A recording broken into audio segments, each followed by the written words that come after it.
Marca? I don't know. I think with a lot of monster movies or these kind of movies, as scary as they get, you can flick a switch in your brain and go, it's made up. It's not real.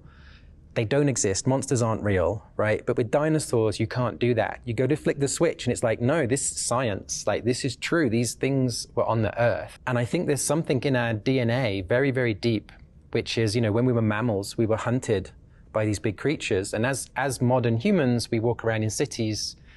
And I think we think to ourselves, like, when is something going to attack? And it doesn't, And I feel like a movie like this, it feels very quickly highly correct that a big creature is grabbing someone you love and pulling them away, and you can't dismiss it. I think it's part of being a human is to have a response to that and get fully pulled into it.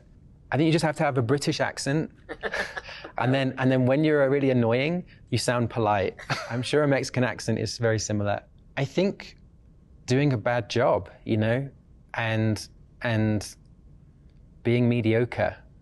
Like you grow up and you see these brilliant filmmakers like Spielberg, like George Lucas, James Cameron, and what they did was so incredible. And then you go, okay, I want to do that, right? I want to be a filmmaker. And then you get a chance like this, and then you go, oh God, I can't screw this up. You know what I mean? Like, this is my chance. I've got to do something good. And so there's a lot of pressure you put on yourself. And the fear that keeps you going the whole time is just the fear of failing. Mm-hmm. Like you don't want to fail. Like you want to, it was really weird because like Steven Spielberg is watching all of our footage. And so knowing everything I'm filming, he's sitting and watching it. And it was like the worst scenario for a filmmaker. And then it'd be so tiring and so exhausting shooting in, these tropical areas.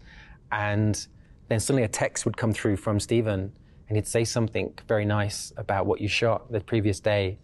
And I'd tell the crew and I'd tell the actors and we'd all get this big boost and we'd go for it and keep us going for another week or two. It's like, a drug. And then you go, let's go. Yeah, I think the T-Rex attack in the Jeep at night. Yeah. And what's so good about that sequence is there's no music. It's all just visual storytelling. And what happens is I love it. You kind of get pulled in, and if you're eating your popcorn, you stop eating it, and 10 minutes go by, and you're so sucked in, you're so grabbed by this, and then suddenly it ends. Like the T-Rex does a big roar, and it cuts, and Samuel Jackson is looking at some code, and he says something, and you suddenly realize, oh my God, I'm in a cinema. Oh, this is a movie, And it snaps you out of it and you go, whoa, that's really powerful cinema, I think, things like that. I wouldn't believe it.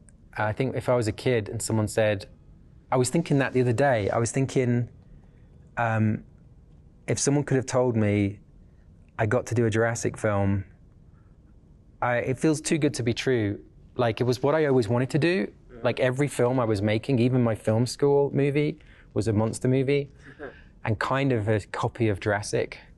I was always trying to make a film like this. And so when I saw an article that they were looking for a director, I was on the phone with my friend and I didn't say anything, but I just copied that article and I pasted it to my agent and hit send. And then I just carried on talking. And I forgot, I totally forgot. It went on for an hour, the phone call, and I ended the phone call and I looked and I had 4 missed calls from my agent. And I spoke to them, they said, Universal just called and asked if you'd want to do the film. And it was this is so weird, life shouldn't be like that.